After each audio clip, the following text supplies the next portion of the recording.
네, 안녕하세요. 성공취업의 시작 잡정보센터 이남기입니다. 네, 안녕하세요. 정부인입니다. 네, 오늘 또다시 기분 좋은 금요일이 돌아왔는데요. 지난주 금요일 같은 경우에는 제가 예비군을 다녀오느라 네. 고현 씨가 혼자 진행을 하는 것으로 알고 있는데 혼자 또 진행해보니까 어땠어요, 느낌이? 저는 진짜 이 스튜디오가 이렇게 넓고 광활한지 정말 몰랐거든요. 광활했나요? 네, 다시는 가지 마세요. 알겠습니다. 올해 제가 또 6년 차기 마지막이기 때문에 네. 다시는 자리를 비우는 일이 없도록 하고요. 사실 취업난이 정말 계속해서 어려워지고 있죠. 많은 분들이 이 좁은 취업의 문을 뚫려다 보니까 스펙을 계속해서 쌓는 이런 과잉 스펙 때문에 피로감이 더 높아지지 않나 이런 생각이 듭니다. 네, 10년 전만 해도 상상하지 못했던 그런 고스펙자들이 연이어 서류에서 낙방하는 일도 되게 비일비재하다고 하는데요. 그러다 보니까 이런 획일화된 스펙보다는 자기 자신만의 그런 개성 있고 특색 있는 스펙들이 더 주목을 받게 되는 것 같습니다. 그만큼 전략도 중요하다고 할 수 있겠는데요. 저희 잡정보센터가 그런 취업 컨설턴트로서의 역할을 잘 해야겠다 그런 생각이 듭니다. 대한민국의 모든 취준생 여러분들이 취업에 합격하는 그날까지 저희 잡정보센터가 옆에서 열심히 응원하고 또 조력자 역할도 충실히 할 테니까요. 끝까지 지켜봐 주시고요. 자, 지금부터는 공채 준비로 쌓여있는 피로감을 또 날려버릴 시간입니다. 민혁쌤과 현준쌤이 또 피 튀기는 공방전을 준비하고 있다고 하는데요. 배고픈 구직자들을 위한 공론회 배구공도 오늘 여러분을 기다리고 있습니다. 네, 또 한국고용정보원의 김균 박사님과 함께하는 새로운 직업 찾기 시간이죠. 신비한 신직업사전까지 준비되어 있습니다. 오늘도 취준생들의 어떤 궁금증을 긁어둘지 기대되는 배구공부터 먼저 만나보시죠.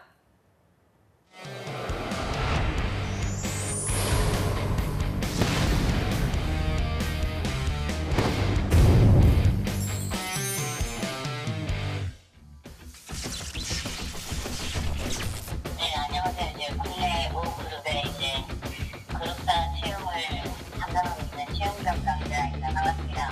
그 필터링 뭐 갖고 필터링해요? 기준 좀 얘기 좀 해주세요. 서류 심사하실 때. 전주 이거 제거 맞아요? 먼저 뭐 제작진이 하겠죠. 예. 아니 잠깐만, 현준쌤 좀 얘기해 주세요. 기다리고 있었다. 네가 그럴 줄 알았어. 잠깐만. 그래서 내가 장담하는데 이거 편집돼. 아니 장담하는데 우리 이거 편집되니까 야 자유롭게 해 그냥. 이거 편집될 거야. 아니 필터링 아까 얘기했는데 그러니까. 필터링이 있나요? 이게 편집이 안 되겠냐? 네, 저희가 그렇게 궁금해하시던 서류 필터링에 대해서 알아봤는데요. 이제는 또 자소서에 대해서 또 알아볼 시간이 왔습니다. 자소서 괴담 중에 하나가 있죠. 정말 나의 자소서를 다 읽어볼 것인가. 나의 지원 동기, 나의 포부, 나의 모든 성장 과정을 정말 다 읽어봅니까? 질문인가요? 봅니까? 봅니까? 물음표. 봅니까? 보려고 노력하죠. 보려고 노력하죠. 뭐 앞에 이제 필터링 얘기가 나왔으니까 회사에서 일단은 스펙으로 필터링을 한 다음에 결과적으로 자소서 필터링을 또 하죠. 자소서 필터링 하면 대표적으로 크게 세 가지를 하는데 세 가지. 첫 번째가 이제 뭐 성실도 필터링이라고 해서 그래서 뭐 2000자 뭐해서 2800자 써야 되는데 1000자만 썼다. 그러니까 너무 글자를 너무 적게 쓴 거야. 요구하는 기준 글자 수 대비. 그렇게 해서 한 번 하고 표절 검사. 표절 검사는 뭐 이번에 뭐 롯데나 AI 도입된다는 이유가 사실 표절 검사 때문에 도입하는 것도 있거든요. 세 번째는 뭐예요? 세 번째는 그 단어 필터링 해서 조금 빡세게 하는 데들은 일단은 뭐 계열사 이름을 다르게 썼다던가 혹은 다른 회사 이름을 썼다던가 이런 친구들이 아직도 있어. 복붙을 하도 많이 하니까. 아니 그러면 오타는 혹시 어떻게 생각해요? 오타 같은 경우는 근데 했다고 밝혔습니다인데 막 바꿨습니다 막 이렇게. 아니 그건 너무 심하다. 그건 너무 심하다. 왜 그런 거 아니야? 바꿨습니다? 완전 뜻이 다른데? 밝혔습니다인데 너무 급하게 쓰다 보니까 발음 하나 빠졌구나. 막 이런 식으로. 받침 하나 빠졌구나. 근데 오타가 있다고 해서 불합격시키고 이렇진 않아요. 근데 회사 이름이 잘못되면 떨어뜨릴 수는 있는데 그게 뭐 단어가 잘못돼서 떨어뜨리진 않고 재밌으면 읽죠. 재밌으면. 마치 시청자분들이 배구공 방송 계속 보듯이 예능이네, 예능 자소서도. 그러니까 자소서가 진짜 이 친구 되게 재밌는 스토리도 많고 우리 회사에 대해서도 고민을 했으면 보는데 전혀 그런 내용 없이 그냥 무의미하게 복붙하고 이러면은 당연히 안 했죠. 그럼 봐봐요. 제 자소서가 있어요. 보통은 성장 과정부터 시작하잖아요. 그쵸? 1번이 그러지 않아요? 만약에 성장 과정을 시작한다고 한다면 제가 항상 내는 자소서는 첫 문두가 뭐냐면 기억이 안 나네? 뭐 어렸을 옐로우 때 카드 없어? 어렸을 때? 뭐냐면 신들렸다. 왜죠? 그런 건데요. 아니 일단 일단 확실한 건 둘 중에 하나. 잠깐만. 기다려봐. 그러니까 둘 중에 잠깐만. 나도 잠깐만. 나. 탄핵이냐 기각이냐. 아니 이래도 돼? MC가 검색을 해? 저기요. 이게 무슨 잠깐 내 자소서가 기억이 안 나는데. 그러니까 저는 신들렸던 경험이 있습니다. 이런 식으로 시작해요, 제가. 어때요? 행정 과정에? 그러니까 귀신의 저기요, 신들렸나? 여보, 그러니까 그 다음 얘기를 해달라고. 그 다음에 왜 자기야? 야 이거 훈훈한데 오늘 방송? 합격. 뭐야? 카드 취소. 신들려라 넌 계속. 아니 그럼 어떻게 써야 돼요? 맨 처음에 그러면 재밌으려면 어떻게 써야 되는 거예요, 도대체? 근데 재미의 기준이 좀 다른 의미겠죠. 예를 들어서 성장 과정을 보통 넣는 이유가 회사에 이제 인재상이라든지 핵심 가치에 좀 부합하는 친구를 뽑기 위해서 사실 군문항을 만든 거고, 그럼 우리 회사에 조직적 값도가 있을 만한 사람들이 텐데 그럼 키워드를 다 똑같이 지금 저는 열정 있는 사람입니다. 저는 네. 도전적인 사람입니다. 근데 그 열정이랑 도전이 과연 본인한테 뭐 어떤 차별점이 있냐고. 남들이 다 하는 막 극기훈련 갔다 오고 이런 해외 유학 갔다 오고 이런 거 말고 진짜 너의 돌정 그러니까 요즘. 재밌게 쓰려면 어떻게 되는 거죠, 그럼? 그러네. 재밌게. 근데 뭐 자소서 얘기를 하면 왜냐면 또 제가 또 자소서 전국 1등 강사라. 아니 그걸 지금 여기서 얘기하는 건 너무 베스트셀러 강사셔가지고. 제가 인정한 게 여러분들 지금 핸드폰 한번 꺼내 보세요. 거기 검색창에 조민혁 치면 바로 이제 제 책이랑 또 이런 게 나와서 제가 쑥스럽잖아요. 괜히 또 거기 다만 한 가지 팁을 드린다면 그 지원하는 회사랑 연결짓지 마세요. 그러니까 트렌드가 좀 바뀌었어요. 그러니까 억지로 내가 뭐 CJ에 대한 얘기를 풀어낸다라든지 또는 뭐 삼성에 대한 얘기를 풀어낸다라든지 이렇게 되면 결론적으로 결국엔 회사 찬양으로 끝나니까 차라리 저는 그래서 농담이 아니라 어떻게 너가 신들렸으면 그게 중요한 거예요. 그러니까 신들렸는데 뭐 음식에 신들렸다 예를 들어. 그게 그럼 얘기가 이상해지고요. 아니에요. 저는 뭐냐면 하도 방송? 오래전에 써가지고 뭐 MC? 고등학교 그러니까 성장 과정이니까 고등학교 체육대회 때 탈락. 네, 그건 됐어요. 고등학교 체육대회로 가면 탈락. 고등학교 체육대회 때 제가 응원 회장이어가지고 응원 단장이었는데 그 혼자 운동장에 아무도 없었는데 제가 혼자 책상을 들고 가가지고 저희 반 앞에 책상을 두고 거기 위에 올라가서 그 통 있잖아요. 그 기름통 같은 거 깽가리처럼 장구처럼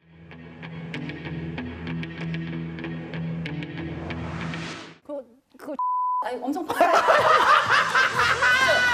했나보다 진짜 별로. 이거 의도했나요?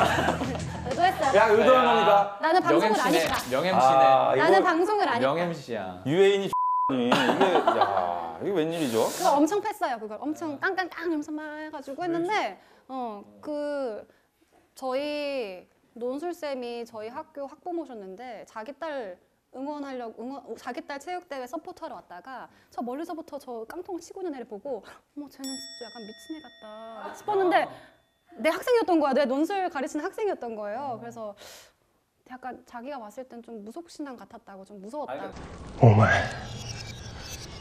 何者か 그분이 평가를 했다는 얘기예요? 네. 본인이 신들렸다고? 그러면 안 되죠, 자소서는. 그리고 내 친구들도 그렇게 얘기했다고 막. 그러니까 이 얘기를 저희가 들어드렸잖아요, 이 방송을. 그러니까 이제 딴 데 가서 하지 마시고, 그러니까 자소서에서도 그런 얘기는 안 하시는 게. 그러니까 예를 든 거죠, 우리 유엔 MC가 굉장히 아주 이렇게 쓰지 마라. 아주 이렇게 쓰면 안 탈락이다. 유연하네. 그러니까 이런 좀 본인만 알 수 있는 주관적인 사례는 자소서에 쓰지 않는 게 좋아요. 그래요? 공감 네. 포인트가 없죠. 공감하기 포인트가. 교점이 없죠. 근데 우리는 우리라고 하기에는 내가 너무 집단을 대표하는 것 같고. 뭐 할 수도 있지. 네, 저는 사실 일반 기업의 자소서를 잘 본 적이 없어요, 한 번도. 저희는 사실 프로필 사진을 많이 봐요. 보여줄 수 있어요? 그래서 어때요? 제 프로필 사진을 보고 몇 점짜리 자소서인지. 두 번 질문이 많아요, 저희가. 그러니까 계속 그 다음으로 봐주세요. 넘어가야 될 것 같아요. 알겠어요. 그러면 제 프로필 사진은 이따가 제 보너스로 넣어드릴게요.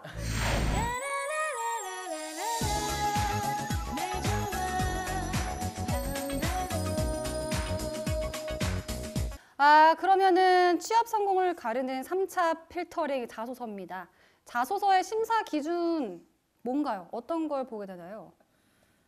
그 아까 전에 이제 현준 쌤이 잘 말씀을 해주셨고 이제 보통 필터링을 할 때는 그 전에 가장 대표적으로 필터링을 하는 건 모르겠어요. 이건 경우마다 다를 수 있는데 회사명 잘못 기입하는 거는 네네. 굉장히 이거는 치명적인 아무리 좋은 내용이 있어도 삼성전자를 지원하면서 뭐 현대자동차를 쓴다거나 또는 심지어 같은 계열 삼성전자를 지원했는데 뭐 삼성생명을 쓴다거나 이런 좀 예민한 회사명에 있어서 틀리는 분들, 이게 지금 방송 보실 분들은 야 내가 설마 이럴까 하는 요새같이 공채 시즌에는 복붙을 여러분들이 워낙에 많이 하다 보니까 이런 부분들은 반드시 점검을 해주셔야 돼요.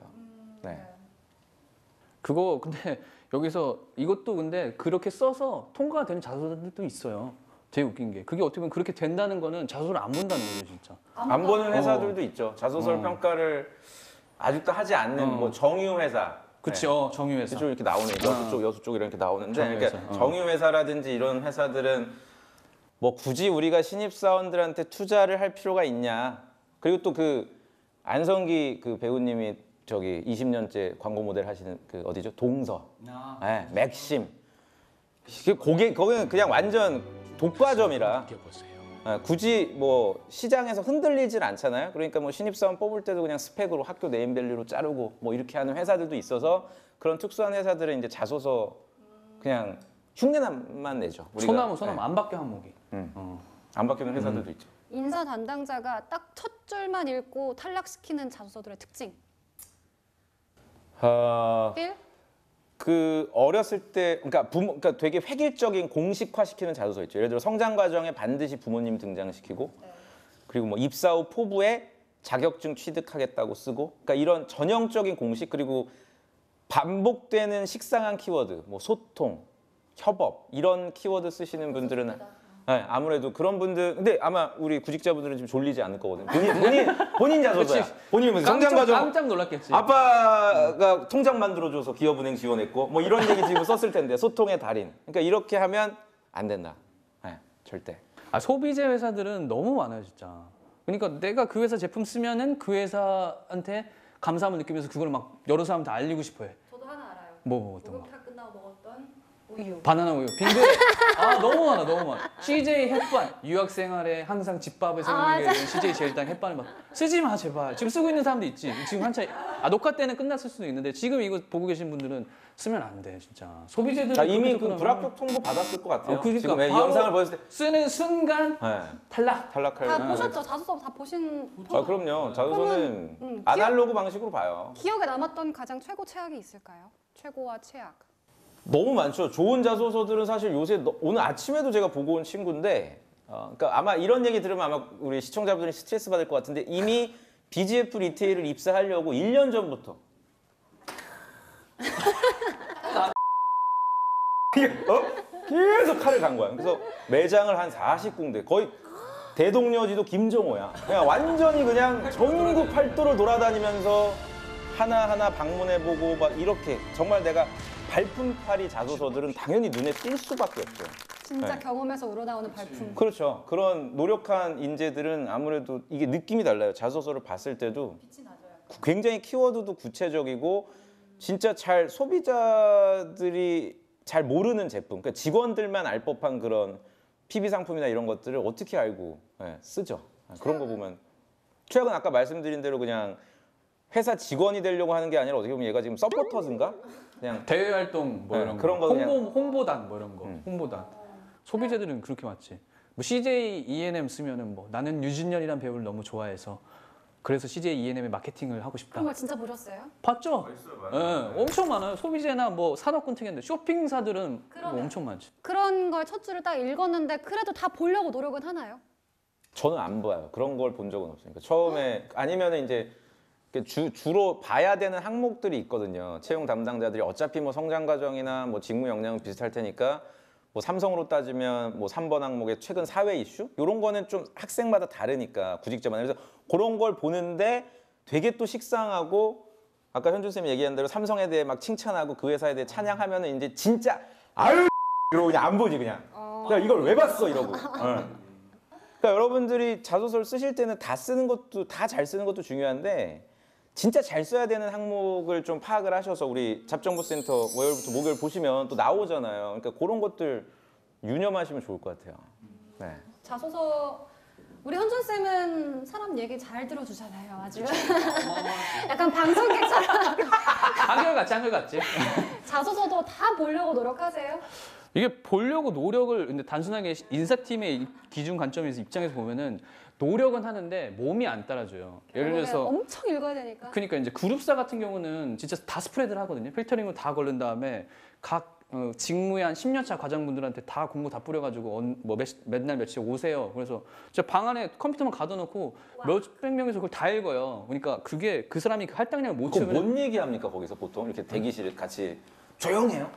그 빨리 그거 얘기 좀 빨리 해줘봐요, 봐야죠. 그거. 빨리 보고 야, 이번에는 뭐 이런 얘기 했더라. 이번엔 뭐 이런 얘기도 많고 그리고 전형적으로 너무 똑같은 얘기들. 그래서 피드백을 받았던 것 중에 과장님이 자소를 하다가 그 남자 학생들이 축구 동아리 회장 승려는 자기는 무조건 떨어뜨리는 거? 어. 그런 거 있지. 남자인데 군대 이것도 경험. 필터링이네. 이것도 필터링이네. 아니 그 필터링. 아 왜냐면 나는 빨리 지금 집에 가야 그러니까. 되는데 계속 축구 얘기만 하니까. 다 얘도 축구 뭔 축구 동아리 회장이 왜 이렇게 많아? 뭐. 어떻게 그럼 우리 아, 생활 어떤 스포츠가 잘안 애들은- 돼 있는데 아. 우리나라는.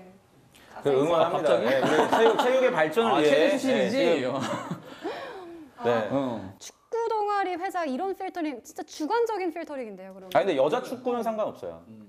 남자분들 그러니까 축구. 이거를 좀 더 명확하게 아셔야 될 게 너무 보편적 소재들인데 차별성이 없어. 그러니까 동아리 회장에서 하는 건 뭐 다 똑같은 얘기인데 내가 팀 활동 뭐 동아리를 구했다는 얘기가 제일 많아. 인원수가 모자라가지고 동아리에 존폐기가 걸렸는데 나의 어떤 역량을 바탕으로 해서 동아리를 인원을 늘렸다. 그래서 우리 동아리는 지금까지 유지되고 있다. 이런 동아리 얘기도 너무 뻔하고 흔하고 결과적으로 이제 아까 민혁 쌤의 그 학생분 같은 경우가 되게 좋은 케이스인데 진짜 그 회사를 위해서 발로 뛰고 본인만이 얻는 대동여지도? 대동여지도 같은 것들을 그려가야 돼요. 근데 문제는 시간이 오래 걸리지. 그렇죠. 시간이 오래 걸리니까 학생들은 1년? 빨리 많이 써야 되니까 그것만 그냥 하는 거야. 컨트롤 C 컨트롤 그 V. 본인 후배야 그 친구가. 아, 지난 하반기에 CJ 재단 푸드세일즈 입사했는데 이 친구가 굉장히 똑똑한 게 SK 고용 디딤돌을 합격하고 2달을 자기가 가려다가 아, 을 했거든요. 그거 갈 시간에 차라리 네 너만의 발품을 팔아라. 그래서 이제 본인 어머니도 또 이제 미니스톱을 운영을 하시고 그래서 이런 편의점 쪽이나 유통망에 관심이 많아서 제주도부터 시작해서 돌아다니더라고요. 한 2달 동안. 그래서 그 발품 팔았던 내용들을 갖다가 자소서에 써서 지금 개고생하고 있지 지금. 예. 그래 좀 안타깝긴 하다. 아니 이렇게 한 우물만 파는 사람들이 참 많은데 이렇게 해서 좋은 결과가 나온 사람도 있는 반면 없잖아요. 아, 그렇죠. 없는 그런 결과가 없는 경우가 더 많잖아요. 그래서 계속 재지원을 하게 되는 사람들이 있잖아요. 그럼 재지원자의 경우에는 애초에 그냥 아예 필터링이 되나요? 근데 이제 그게 물론 재지원을 해서 뭐 근데 서류에서 떨어진 거 갖고 다시 지원한다고 서류에서 또 다시 필터링 시키지는 않거든요. 그렇기 때문에 그건 크게 우려하실 필요는 없을 것 같고 두 번째는 혹시나 재지원을 해서 불합격하더라도 그 경험이 절대 헛되지 않아요.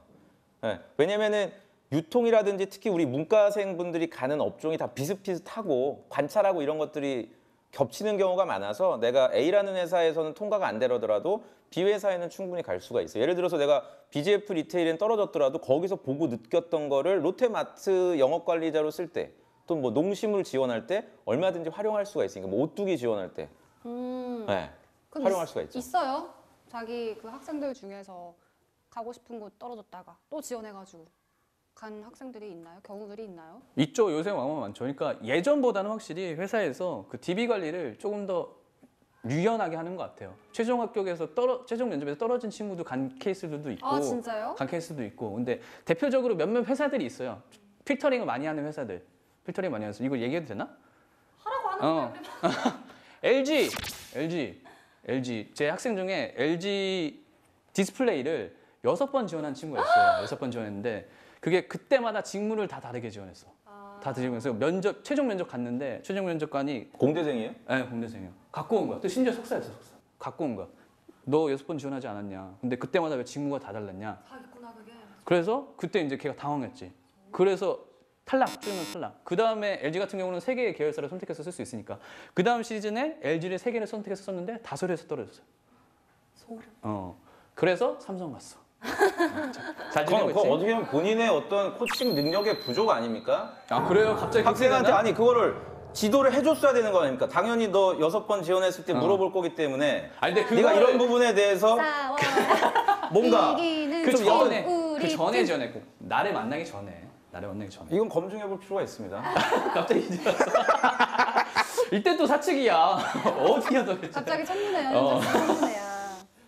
아 그럼. 그러면 재지원은 사실 서류에서는 상관없다는 게 상관없어요. 일반- 제 서류 단계에선 네. 여러분들이 뭐 크게 네. 걱정할 인적성 준비를 차라리 그 다음 단계를 미리 대비하는 게 낫지. 너무 그렇게 뭐 예민하게 도전할 때 이런 게 있네요. 주저할 필요 없을 것 같아요. 재지원 사실을 밝히는 게 어떤 영향을 미치나요? 면접장에 가서요.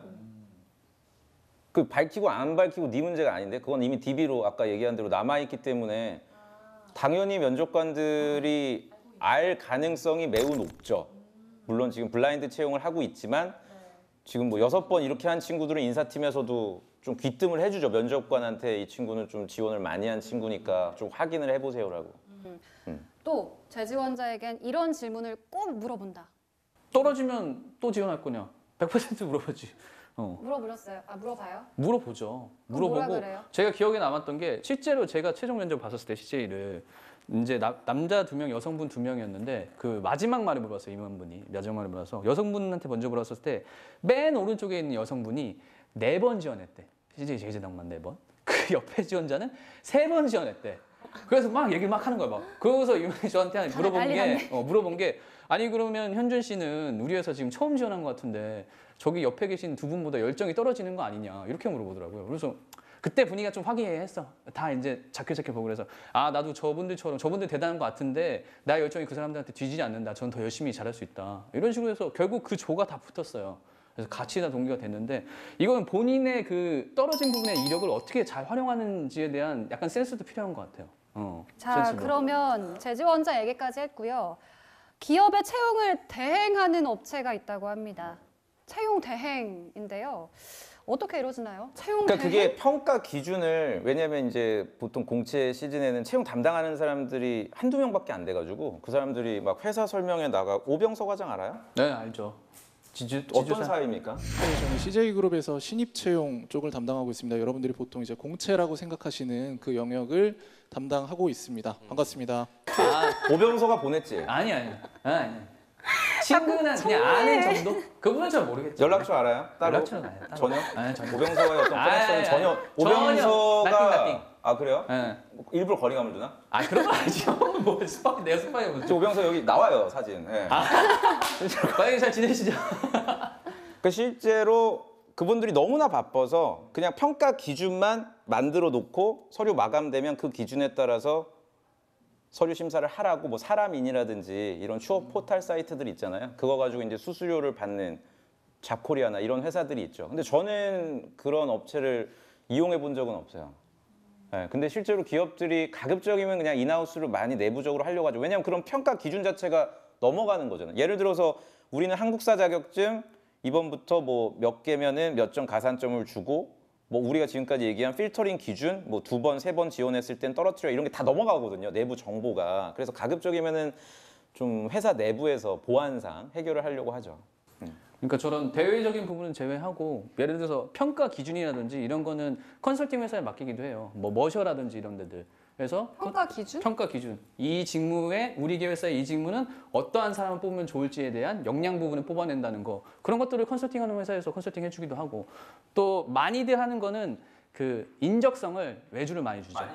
인적성은 자체적으로 만들기가 좀 버거워. 그래서 외주를 줘서 뭐 상공회의 소리라든지 뭐 이런 데들에서 능력 개발원 이런 데서 이제 만들어 가지고 이제 시험을 치게 하는 그런 데들이 있지. 그럼 대행사랑 헤드헌팅 회사랑은 뭐가 다릅니까? 같다고 보시면 돼요. 뭐 크게 구분되는 건 아니고 같다고 그냥 보시면 되고 가급적이면 회사는 어쨌든 내부 정보를 외부에 공개되는 걸 별로 원하지는 않는데 이제 채용의 편의성 때문에 네, 그렇게 진행하는 경우가 있죠. 제가 여러분들 지난번에 반응이 좋아서 또 지금 채용 디자인 설명회를 하고 있는데 이거 안 받을 수도 있어요, 이분이. 그래서 한번 물어볼게요. 혹시 채용 대응을 하냐? 설명회 중이신 거예요 지금? 네, 채용 설명회 중인데 아유, 현직에 계신 이분이 또 이 따끈따끈한. 동네 대학교를 졸업해서 안 받네요. 네. 바쁘시네. 음악 중간에 아마 시간이 네, 여보세요? 안녕하세요. 안녕하세요. 네. 오랜만에 전화하신 것 같은데. 목소리 듣게 되니 정말 영광입니다. 그럼 잠깐 한 5분 정도 시간 되세요? 예, 당연히 있습니다.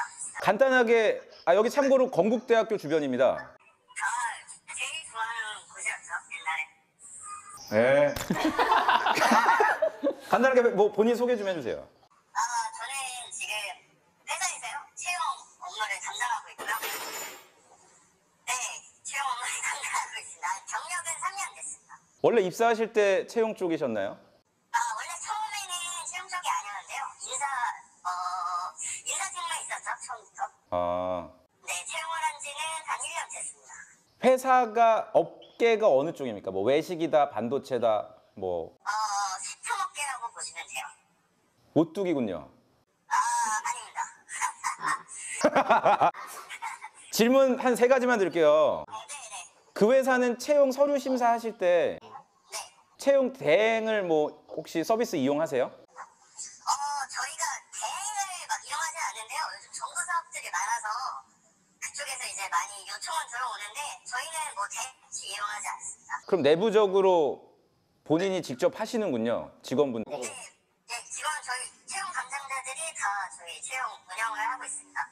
10명이 넘나요? 채용 담당자분. 아니요, 저희 규모가 한 3, 4명이라고 생각하시면 돼요. 3, 4명이서 그러면은 저희가 사실은 지금 자소서에 대한 얘기를 하고 있었어요, 현직자님. 네네. 그럼 자연스럽게 자소서에 대한 질문을 좀 드릴게요. 네. 저희 방송이 굉장히 솔직한 방송이고 오늘이 마지막 방송이라고 생각하고 방송을 합니다. 저요? 네, 그래서 네네. 가감 없이 좀 해주셨으면 좋을 것 같아요. 네, 거의 오늘만 하는 느낌이라서. 자소서 다 읽으세요? 저희 이게 회사마다 좀 다를 텐데. 죄송한데 아까도 저희가 항상 인사팀은 그렇게 말씀을 하셔가지고 너의 회사를 얘기해 주시면 됩니다. 회사마다 다른데 네. 자소서 다 읽으십니까? 저희는 다 읽어요. 그래요? 네, 정말 다 읽습니다, 저희는. 그럼 지원자가 막 몇천 명 되고 그래도 그걸 다 네, 다 읽어요. 그래서 주말에도 계속 출근할 때도 있었고요. 인쇄해서 읽으세요? 아니면 모니터상에서 파일로 받아서 읽으세요? 파일로 받아서 읽어요. 아 그럼 눈알이 거의 가뜩이나 눈 크시잖아요. 네, 그래서 그리고 본인 친구가 넉살이잖아요. 코멘트 한 거야. 요런 자유로운 얘기하는 방송. 그러면 자소서 얘기 다시 하면은 그럼 몇 명까지 보셨습니까? 본인이 최대 많이 본. 저는 거의 800명까지 본 것 같아요. 나눠서 봐서. 800명이 그럼 한 팀의 전부가 800명? 네, 뭐 인별로 좀 다른데요. 저한테 할당된 거 한 800명? 대박이네. 그럼 혼자 800명을 봤다고요? 네, 근데 이게 저희는 몰아서 안 보고 나눠서 봤거든요. 계속 접수될 때마다. 그러면 잠시만 저희 옆에 네네. 향 공중파 아나운서 되실 유혜인 MC님 계세요. 네네. 질문이 있다 그래서. 네네. 그럼 안녕하세요. 네, 안녕하세요. 네, 저는 궁금한 게 있는데 방송사는 영상 전형이 있어서 영상을 쭉 보면은 초반에 합격률이 되게 높아요. 초반에 안 지쳤을 때. 잘안 들려서요, 그러면. 저희는 그 아나운서 쪽은 영상 전형이 있어서 영상을 다 보내거든요. 네. 그러면 그 초반에 있는 영상 합격률이 더 높아요. 후반이요? 네, 인사 담당자가 지치지 않았을 때. 그렇다는 얘기네요. 체력이 좀 있을 때 합격률이 높고 후반으로 갈수록 합격률이 되게 떨어지거든요. 네. 일반 기업도 혹시 그러신가요? 뭐 그렇진 않은데 아무래도 학생들이 좀 막판에 많이 몰려서 지원을 해요. 그때 좀 자소서를 많이 봐야 되긴 해서 아무래도 비슷한 내용을 계속 읽다 보면은 뭐 그런 느낌이 있을 수도 있는데 네, 그건 저희 이제 뭐 거의 주 단위로 하던 뭐 그렇게 체크하기 때문에 딱히 그런 건 없는 것 같아요. 초반이든 후반이든. 그럼 본인은 집중력을 발휘해서 800명을 거의 동일하게 평가한다는 약간 회장님 같은 말씀이신가요? 저는 항상 공명정대하려고 노력하고 있고요. 예. 네, 저는 동일하게 다 보고 기준으로 뭐 서류 전형하고 있습니다. 근데 사실 눈에 잘 안 들어오지 않으세요? 많은 자소서 이렇게 보시다 보면 다 얘기. 정말 어차피 저도 신입 때는 몰랐는데 막상 와서 이제 보니까 다 비슷비슷해요. 비슷비슷하신 분들이 지원을 하고 해서 그래서 이제 그 중에서 뭐 내용도 다 뭐 비슷하지만 눈에 띄는 사람들이 있더라고요. 좀. 그 사례 좀 얘기해 주세요. 우리 회사에 관심이 많던지 본인이 이제 뭐 그거나 직무에 대해서 정말 뭐 뚜렷한 목표 의식이라든지 아니면 뭐 그런 직무에서 입사하기 위해서 뭐 노력한 게 보인다든지 이런 분들이 계셔서 그런 분들은 합격이죠. 오늘도 그럼 자소서를 보셨다고 아까 하셨죠? 어제는 어제 저희가 지금은 아직 시기가 아니고 다음 주부터는 보지 않을 거예요. 그럼 최근에 봤던 자소서 중에 가장 기억에 남는 간략한 사례 소개 좀 해주시죠. 저희 시청자분들이 좀 참고하시라고. 너 채용 담당자 아니지? 우리가 진짜 인사직무에 대해서 쓸 때 네네. 좀 되게 명확하게 쓰신 분들이 있어요. 뭐 예를 들어서 사람이 조사서 뭐 그냥 막연하게 저는 뭐 교육을 해서 뭐 사람들 육성시키고 싶어요. 이제 인간 쓸 때 본인이 인사에서 어떤 비전을 찾았고 그리고 왜 하고 싶은지 그리고 인사직무 수행에 위해서 자기가 무슨 노력을 했다고 이렇게 좀 구체적으로 적은 분들이 있는데 그런 분들은 뭐 아무래도 눈에 띄죠. 근데 예를 들어서 그분이 자소서를 잘 썼는데 네. 여자분인데 나이가 30이다. 저희는 좀 약간 솔직히 말씀드리면 많이 오픈돼 있어요. 나이 32이다. 32요? 예. 예를 들어서 자소서 잘 썼어. 예를 들어 거의 넉살이야. 네. 근데 남자 25이다. 남자 25이요? 예, 너무 어린 거야. 그거는 저희는 상관없어요. 근데 군 미필이야. 어떤 거요? 군 미필. 예. 군 미필이에요? 아 나한테 묻지 말고요. 뭐 해외여행에 결격 사유가 없다면 뭐. 아 해외여행에 그러면 마지막으로 바쁘니까 한 가지만. 구직자분들 지금 상반기 열심히 하시고 계신데 응원의 메시지 하지 마시고 인사 담당자로서 좀 냉정하게 조언 한마디만 해주세요. 우리 구직자분들한테. 지금 요즘 저도 취업이 많이 어려운 걸로 알고 있는데 저 때도 항상 힘들었다고 하거든요. 근데 뭐 포기하지 마시고 저 다시 갈게요. 저기요. 저희가 배구공입니다. 배고픈 구직자들을 위한 공론회예요. 네네. 네, 좀 더 좀 냉정한 조언 좀 부탁드릴게요. 마지막인데. 가고 싶은 데만 생각하지 말고 그냥 다 쓰세요. 꼭 취업할 수 있습니다. 오늘 정말 감사드립니다. 네, 감사합니다. 네, 수고하세요. 이 회사야. 네. 아우 진짜 좀 맞는 부분도 저희가 있고 네. 어떻게 보면 더 인사팀에서 관대한 부분도 있네요. 저는 사실 2015년 졸업자면은 필터링 시킬 줄 알았는데. 저는 그거 지금 이거 보면서 여기 이 브랜드 너무 좋아졌어요. L 계열사거든요. 네, L 계열사. 되게 괜찮다 여기. 네. 어떤 포인트로 제가 뭐 결정을 좀 할게요. 제가 이걸 목소리 되게 좋다. 농담이고요. 네. 일단 마지막으로 이제 저희도 이제 정리를 해야 될 것 같아요. 벌써 이렇게 또 마무리하나요? 오늘 네, 너무 저희 진행이 정말 네. 너무 깔끔하고. 저희 오늘 필터링 얘기도 표정은 못 참다니. 필터링 얘기도 하고 자소서 얘기도 하고 정말 많이 했는데요. 아까 말씀하셨듯이 그냥 뭐 희망적인 이런 얘기라기보다는 진짜 전 인사 담당자로서 우리 취준생들에게 할 수 있는 냉정한 한마디씩을 던져주시죠.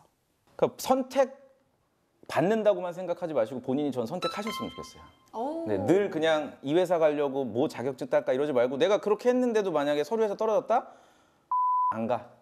그럼 내가 가지고 있는 이력 가지고 받아줄 수 있는 회사 가야지라고 내가 선택한다고 생각하신다면 조금 표정도 밝아지고 면접도 잘 볼 것 같아요.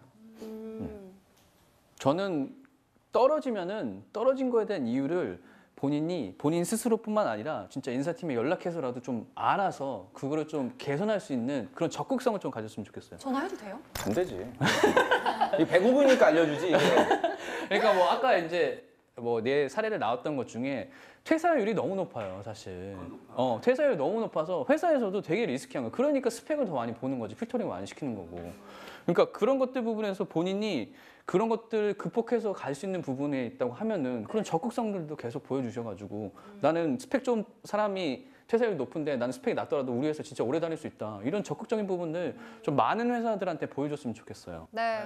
두 분의 말씀을 결론을 짓자면 선택 받는다는 그 소극적인 입장, 그러면 적극적일 수가 없거든요. 적극적인 입장, 선택을 한다는 그런 좀 갑의 마인드를 가지고 여러분들이 취직에 임하셨으면 좋겠습니다. 다음 경기 역시 배고픈 구직자를 위한 알찬 정보로 찾아오겠습니다. 우리가 다시 만나지 않아도 되는 그날까지 배구공은 계속됩니다.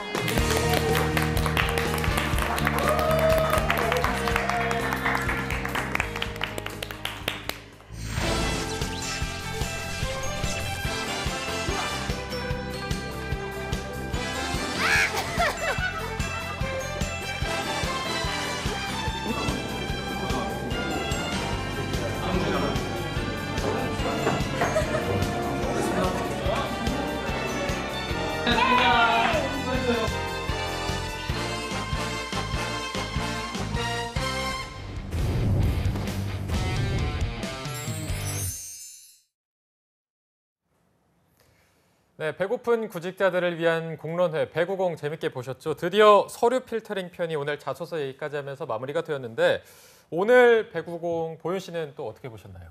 네, 3주차에 걸쳐서 이 서류 필터링 편이 마무리가 됐는데 저는 오늘 내용 중에서는 이 성실도를 이제 서류 필터링에서 이제 본다고 네. 한 게 좀 기억에 남거든요. 먼저 이제 글자 수가 너무 적거나 표절 검사를 또 하고 또 아니면 단어로 필터링을 하는데 이 회사명을 오기입하는 사례가 아직도 많다는 게 조금 인상적이었고요. 네. 그 글자 수 같은 경우에 보통 막 1000자 내지는 뭐 1500자, 뭐 짧게는 뭐 800자 이런 제한이 있잖아요. 네. 근데 이게 성실도에서 이렇게 불이익을 받지 않으려면 플러스 마이너스 10%를 하는 게 좋다고 하더라고요. 그래서 뭐 1000자 기준으로는 900자에서 1100자 사이 이렇게 적어야 한다는 게 약간 팁 아닌 팁이라고 네. 하더라고요. 남규 네. 아나운서는 어떻게 보셨어요?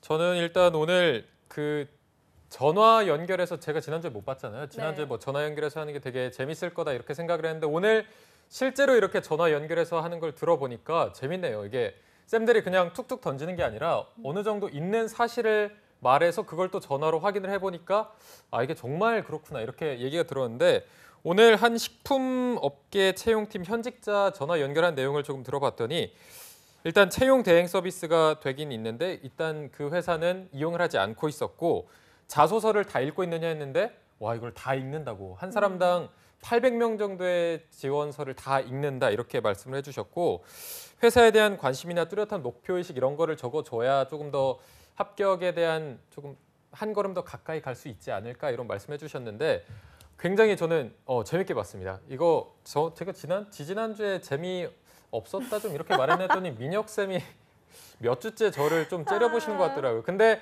정말 솔직하게 이번 주는 좀 재밌었고요. 다음 주 또 내용을 보니까 뭐 채용 갑질에 대해서 또 얘기가 나눈다고 하는데 채용 갑질에 대해서는 또 쌤들이 더 독하게 말씀하시지 않을까 해서 더 재밌지 않을까 이런 생각을 해봅니다. 네, 주제가 주제인 만큼 정말 취준생들의 막힌 속을 뻥 뚫어주는 그런 사이다 같은 토크가 기대가 되는데요. 네. 저도 정말 기대가 됩니다. 네. 자, 잡정보센터 1부에서 준비한 소식은 여기까지고요. 잠시 후 2부에서는요.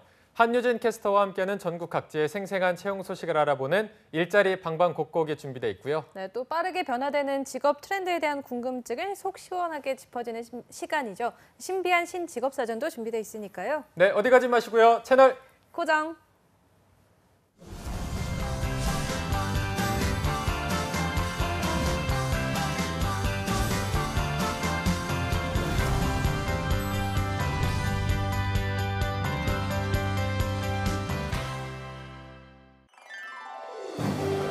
한국 직업 방송을 보면 취업이 보입니다.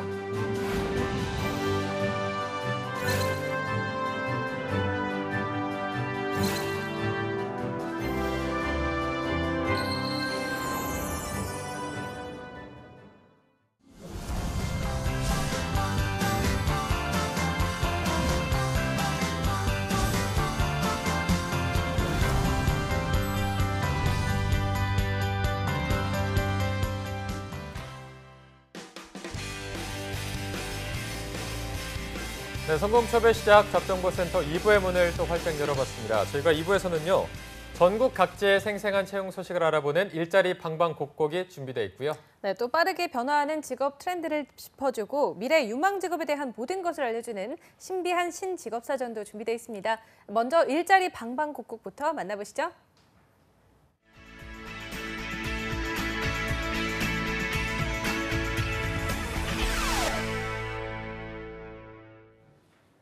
네, 매일매일 전국 각지의 생생한 채용 정보를 알아보는 일자리 방방곡곡. 오늘은 경기도로 먼저 연결해 보도록 하겠습니다. 이천 고용복지 플러스 센터의 이혜진 주무관님, 안녕하세요. 네, 안녕하세요. 이천 고용복지 플러스 센터 이혜진입니다. 네, 주무관님 첫 번째 채용 소식부터 전해주시죠. 네, 첫 번째 소개해드릴 사업장은 이천시 백사면 2호로에 위치한 육류가공 및 냉동식품 유통업체인 주식회사 GF입니다. 이번에 햇섭 품질관리 업무를 담당할 품질관리 3원 1명을 모집합니다. 학력은 초대졸 이상으로 최소 2년 이상의 경력이 있어야만 합니다. 문서 작성, 프리젠테이션 등 컴퓨터 활용이 능숙해야 하며 위생관리, 햇섭, 미생물 실험 가능자, 운전 가능자나 차량 소지자를 우려합니다. 주 5일 근무로 근무 시간은 오전 9시부터 오후 6시까지이며 월 1회 토요일에 출근하는 경우가 있다고 합니다. 급여는 연봉 2,400만 원부터 2,600만 원으로 면접 후 조정 가능하다고 합니다. 접수 마감은 채용 시까지로 희망 연봉을 기재한 이력서, 자기소개서, 졸업증명서 및 경력증명서 등을 방문, 팩스, 이메일 등으로 접수한다고 하니 자세한 사항은 워크넷 채용 정보를 확인하시기 바랍니다. 네, 품질 관리 사무원 1명을 모집 중입니다. 관련 구직자 여러분들의 많은 지원 바랍니다. 네, 주무관님 바로 다음 소식도 전해주시죠. 다음으로 소개해드릴 곳은 이천시 설복로에 위치한 민경성 세무사 사무소의 채용 소식입니다. 이번에 경력직 회계사무원 1명을 모집합니다. 장부기장 및 세무신고, 결산 및 세무조정 등의 업무를 담당하게 되며 학력은 무관하나 경력은 3년 이상이어야 합니다. 문서 작성, 엑셀, 회계 프로그램 등 컴퓨터 활용이 능숙한 자, 전산세무 2급 또는 전산회계 2급 자격증 취득자를 우대합니다. 주 5일 근무로 근무 시간은 8시 30분부터 오후 6시까지이며 급여는 2,500만 원 이상으로 면접 후 조정 가능하다고 합니다. 접수 마감은 4월 30일까지로 이력서와 자기소개서를 방문 또는 이메일로 접수한다고 하니 자세한 사항은 워크넷 채용 정보를 확인하시기 바랍니다.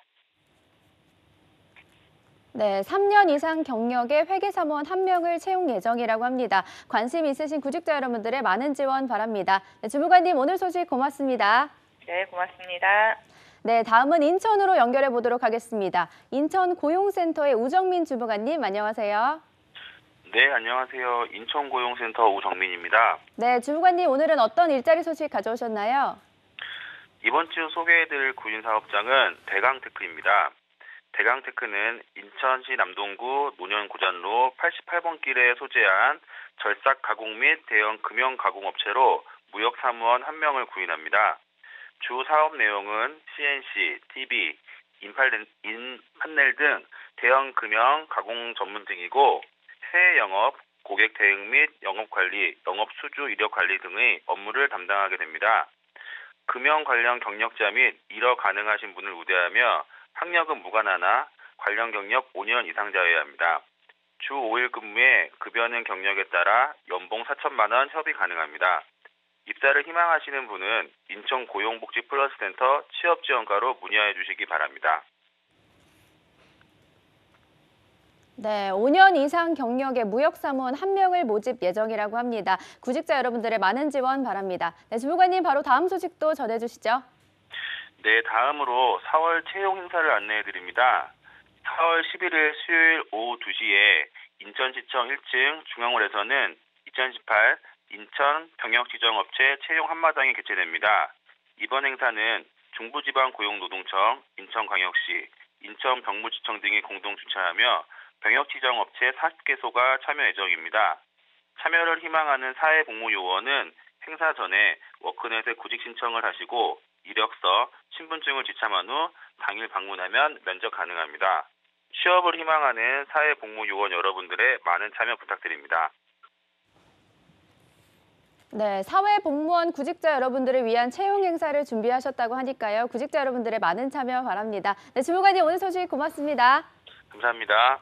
네, 지금까지 일자리 방방곡곡 경기와 인천 지역의 채용 정보 살펴봤습니다.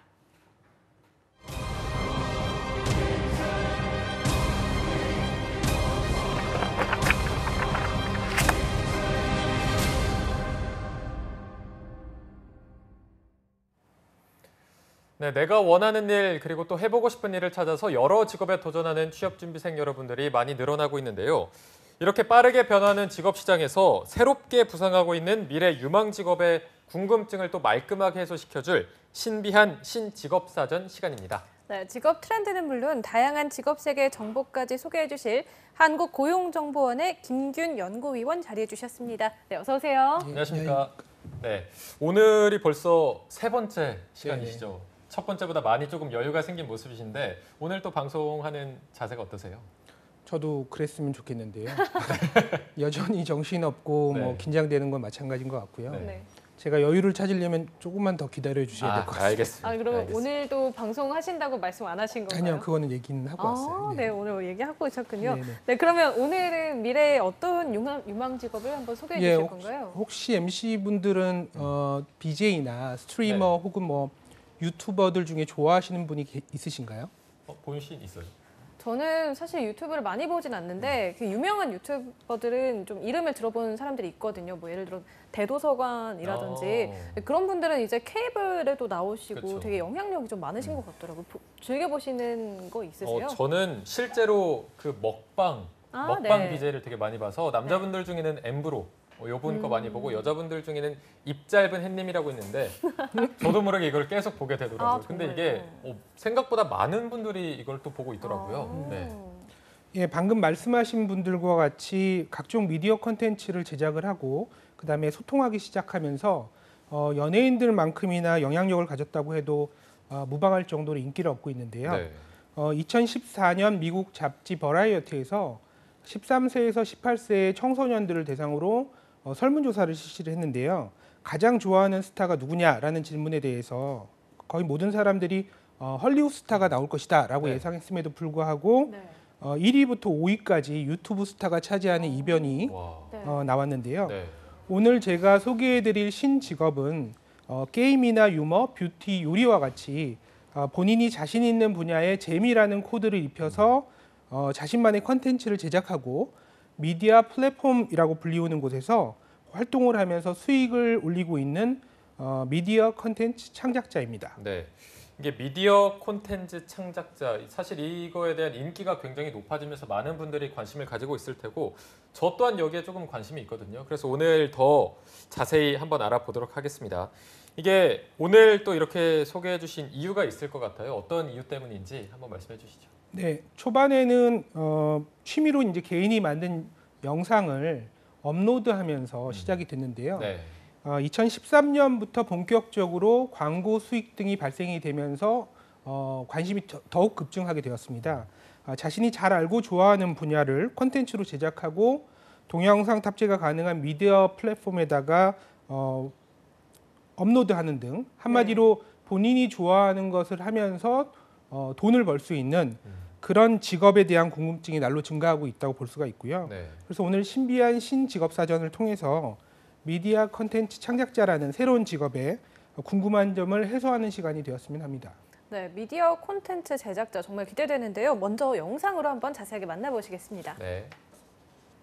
손안의 미디어 시대가 열리면서 혼자서 영상을 제작하고 유통하는 1인 미디어 시장이 활기를 띠고 있습니다. 인터넷 환경과 영상 제작 기술이 발달하며 누구나 미디어의 주인이 될 수 있게 되었는데요. 미디어 콘텐츠 창작자는 광고 기반 플랫폼에 개인의 영상 콘텐츠를 제작하여 업로드하고 이를 통해 수익을 창출하는 일을 합니다.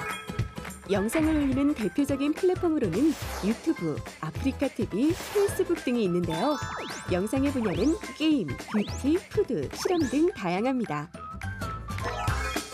미디어 콘텐츠 창작자란 나만의 콘텐츠를 창의적인 감각과 개성으로 제작하는 직업이라고 할 수 있는데요.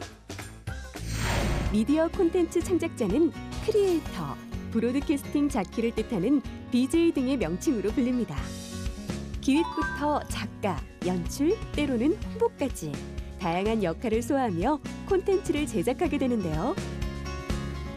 게임 분야에서 인기몰이 중인 창작자 매도위 헌터, 그리고 뷰티 분야에서 관심을 받기 시작한 규씨가 직업의 모든 것을 알려주기로 하였습니다. 이들을 통해 먼저 미디어 콘텐츠 창작자가 되기 위한 방법은 무엇인지 알아보기로 했는데요. 방법은 간단했습니다.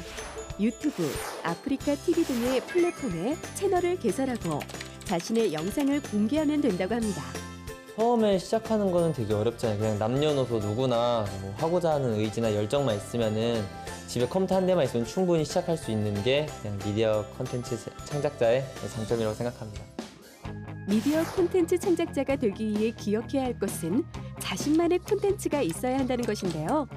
매도위 헌터의 경우 프로게이머를 꿈꿀 정도로 게임에 대한 관심과 애정이 컸다고 합니다. 자신이 어떤 콘텐츠를 할지를 정하는 게 우선 중요하다고 생각을 해요. 그리고 자신이 제일 자신 있는 것을 선택을 해서 영상 제작을 하는 게 아무래도 저한테도 자신 있고 제가 잘할 수 있는 거니까 그게 제일 중요하다고 생각을 해요. 나홀로 직업의 특성상 원하는 시간에 원하는 장소에서 작업을 진행할 수 있습니다.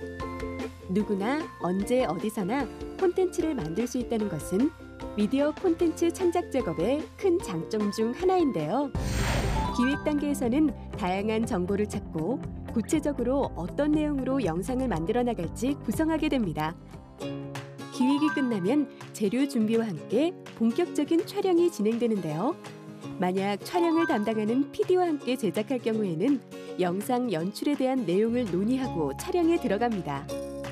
촬영이 끝난 후에는 편집 과정을 거쳐 업로드 작업을 진행하게 됩니다. 미디어 콘텐츠 창작자는 특별한 학력이나 전공이 필요하지는 않지만 대사, 연출, 촬영, 편집과 관련한 지식과 기술이 필요합니다. 최근 대학에서도 미디어 콘텐츠 전문가를 양성하고 있기도 하는데요. 이번에는 미디어 콘텐츠 전문가를 양성하고 있다는 한 대학을 찾아가 보았습니다. 이곳에서는 개인이 미디어 생산의 주체가 되기 위해 필요한 작업 과정을 이해하고 지식과 기술을 익히는 것에 중점을 두고 있었는데요. 단순히 영상만 배우는 게 아니라 영상 편집이나 좀 제작과 그다음에 이제 프로그래밍 코딩도 같이 배워서 이제 두 분야를 같이 접목해서 할 수 있는 이제 콘텐츠를 만드는 학과입니다. IT 기술, 미디어 기술 이런 것들을 일단 기반으로 하고요. 그 다음에 여러 가지 콘텐츠를 제작할 수 있는 어떤 기초 소양을 바탕으로 해서 새로운 그 지식 정보 사회 혹은 문화 콘텐츠, 문화 산업이 요구하는 그 새로운 콘텐츠를 기획을 하고 제작을 하고 하는 그런 일들을 담당하는 인력을 양성하는 학과입니다. 네. 활동은 개인 또는 팀으로, 그 외에도 MCN 회사나 에이전시에 소속되어 프리랜서로 활동하게 되는데요.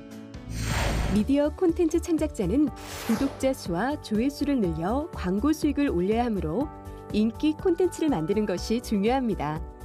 때문에 특별하고 재미있는 콘텐츠에 대한 고민이 필요하다는 점에서 어려움을 느낄 때도 많지만 꾸준히 제작한 영상이 좋은 반응을 얻을 땐 보람도 느낀다고 합니다. 이 영상을 이제 고생해서 찍었는데 매도님 이거 진짜 영상 재밌게 잘 봤어요 라던가 혹은 매도님 덕분에 제가 못하던 게임을 잘하게 되었다 이렇게 말해줄 때가 되게 보람차고 뿌듯하더라고요. 네, 저희가 같이 미디어 콘텐츠 창작자에 대한 영상을 봤는데 저는 이걸 보면서 느낀 게 정말 행복한 직업인 것 같아요. 저희가 왜요? 먹는 거를 좋아하면 먹으면서 돈을 벌 수 있고 게임을 좋아하면 정말 게임을 하면서 그냥 내가 좋아하는 거 하면서 돈을 벌 수 있는 최고의 직업이지 않나 이런 생각이 들었습니다. 네. 또 어떻게 보면 그럴 수도 있는데 저는 오히려 일이기 때문에 이 좋아하는 게 오히려 좀 스트레스로 다가오지 않을까 이런 생각도 들었거든요. 네, 어쨌든 조금 상반된 의견을 갖고 있긴 하지만 이게 날로 인기가 많아지고 있는 직업인 것 같은데요. 아까 교수님께서도 뭐 연예인과 같은 직업이다 이렇게 말씀해 주셨는데 연예인도 뭐 다 각자 재능이 있어야 살아남는 거 아니겠습니까? 이 미디어 콘텐츠 창작이란 직업에도 어떤 필요한 자질 이런 게 있을 것 같은데 어떤 게 있을까요? 네, VCR에서도 나온 것 같이 자신만의 개성이나 어떤 색을 가진 콘텐츠를 만들고 제작을 해서 공유하고자 하는 사람이기 때문에 뭐 누구나 도전할 수 있는 직업이라서 뭐 학력이라든가 전공에 제한이 있지는 않습니다. 네.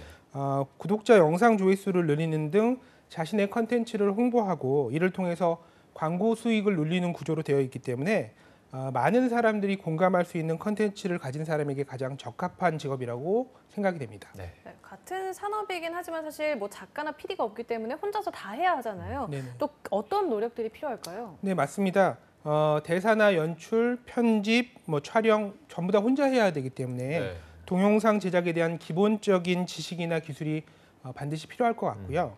그리고 무엇보다 새로운 콘텐츠에 대한 호기심이 좀 많아야 될 것 같고요. 네. 그리고 인기 콘텐츠를 면밀히 분석하고 적용하기 위한 또 남다른 노력들이 필요하지 않을까라는 생각이 듭니다. 네, 이게 미디어 콘텐츠 창작자가 되는 게 어떻게 보면 쉬워 보이긴 해도 주의해야 될 점이 있을 것 같아요. 어떤 점을 좀 조심해야 될까요? 네, 본인이 제작한 콘텐츠들은 익명의 다수에게 전달된다는 점을 좀 잊지 말아야 될 것 같습니다. 네. 꼭 반드시 교육적일 필요는 없지만 청소년 등 시청자들에게 특별한 영향을 미칠 수 있기 때문에 이 점을 주의해야 될 것 같고요. 또한 아직까지는 직업으로 정착되어 있지 않기 때문에 큰 수익이 보장된다고 볼 수가 없습니다. 수익과 관계없이 일단 컨텐츠 제작을 열심히 하고 끈기를 갖고 하고 자신만의 매력을 보여줄 수 있는 제작 경험을 어느 정도 쌓은 후에 도전해보는 것이 좋을 것 같습니다. 네, 직업으로 인정되지 않았다고 하셨는데 그러면 수입적인 면도 정보를 찾기가 좀 어려울 것 같은데요. 수입은 좀 어떤가요? 국내의 경우에는 아프리카 TV 이런 데서 이제 활동을 하고 있는데요. 수입이 그렇게 많이 발생되고 그러지는 않습니다. 네. 미디어 콘텐츠 창작자가 신규 직업이고 최근에서야 급성장한 산업이기 때문에 실제로 수익을 얻는 창작자의 활동이나 수익은 많이 밝혀지지는 않았습니다. 네. 대부분이 프리랜서로 활동하거나 방송사나 MCN 회사에 소속돼서 활동하고 있어서 수익 대부분이 광고 수수료라고 볼 수가 있고요. 자체 제작한 영상 외에 별도의 광고를 찍거나 판권을 계약하거나 컨텐츠 관련 부가 산업을 통해서 수익을 내기도 합니다. 국내에 잘 알려진 유명한 이 제작자들은 한 달 수익이 몇 천만 원에 이르기도 한다는데요. 네. 외국의 해외 스타 창작자들에 비하면 매우 적은 금액이라고 볼 수 있습니다. 네. 어쨌든 가능성은 계속 열려 있고 앞으로도 더 커나갈 것임이 보여지는데 오늘 신비한 신작업사전이 오늘 미디어 콘텐츠 창작자에 대해서 알아봤습니다. 오늘 조금 많은 도움이 되길 바라면서 함께해 주신 한국고용정보원의 김규현 박사님 모셔봤습니다. 고맙습니다. 고맙습니다. 감사합니다. 네, 불금 스페셜 오늘 잡정보센터 준비해봤는데요. 오늘 준비한 소식은 여기까지입니다. 네, 저희는 다음 주 월요일 오전 10시에 다시 웃는 모습으로 찾아뵙겠습니다. 시청해주신 여러분 고맙습니다. 고맙습니다.